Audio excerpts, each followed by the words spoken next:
Hey everybody, today is February 2nd and it has been probably about a month since my last update. The reason I haven't been doing so much update is that I have so many peppers update that I didn't want to bore the audience. I may not do any more updates for this because I will be doing updates for those. And the plants is basically starting over to fruit like it did before, and those videos has already been done. It's back to the initial stage all over again, so it's probably too boring to make more videos on this. So I'll show you what the plants look like today. So the plants is fruiting all over the place, and in the last video I mentioned that lots and lots of flowers are falling off. Each day 3 or 4 would fall off, and I have collected it in a pot to show you. Look at how many of them are there. That's just from that one plant.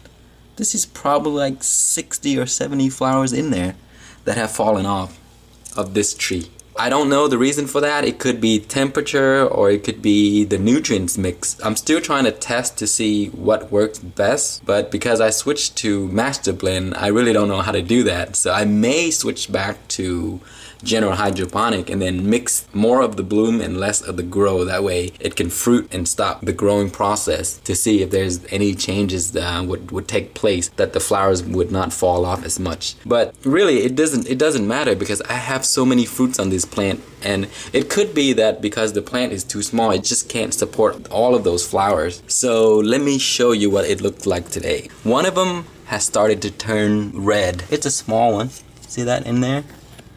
So the reason why it's so small is because it's hidden from light. So as you can see, there's really no light penetrating through there to get to that one fruit, and it's a really tiny fruit. And then the guy in front of it, look at this huge one here. Another thing I noticed is that if you get 2 fruit in the same node, one will grow big and one will be very small. I guess it's competing for resources and nutrients. And I've tried this multiple times. If I want larger fruits, I would pick all of the fruits off that I don't want, leaving just one left, and that would grow the biggest. Check this, the size of this guy here. That size of him right there. Pretty nice size. I just have a bunch of small ones that just formed. They're just everywhere. Look at that. It's hard to get through to show everything. Here's some more. Some more on top, on that side. And let's see. Some just started to form right here. And there's more there. They're just everywhere.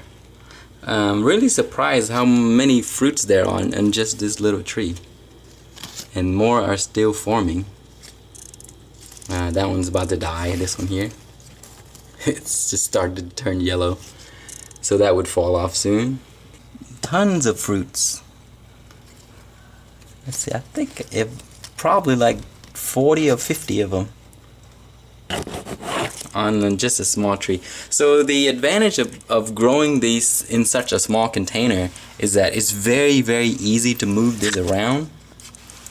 And also easy to change nutrients. You just lift this up like so, and you can tip the entire tree over and just pour that all out and then refill. So that's what the roots look like, kind of brownish, but that's just typical of non-circulating method. Here's the Reaper. It started to develop more fruit.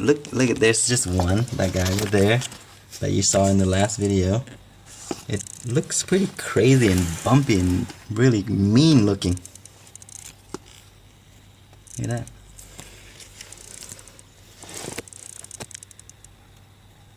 And then, so I stopped cutting this tree, so when you stop cutting and trimming, it'll start to produce fruit. So finally there's more fruit forming.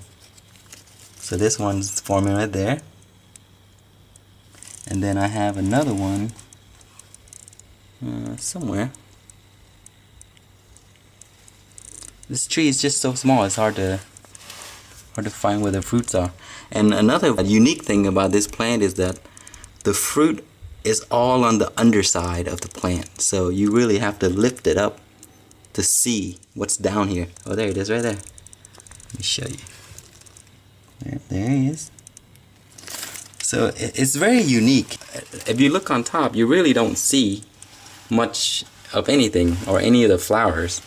But then if I lift this thing up, see all those flowers down there? They're just all on the underside of the tree, under the canopy. I still have these infected leaves, but it's not as bad as before. The leaves are not falling off too much. It seems to be doing okay, so I'm just leaving that there, because if I got rid of these trees, then I would have to discontinue this series, because this is the only Reaper that's in the series. I'm gonna end this series regardless, because it's probably starting to get boring to everybody. But if you guys want to see more, maybe I can add the update to my other plants update. But anyway, that's all I have for today. I hope you guys liked the video and have enjoyed watching this for the past few months. And thanks for watching.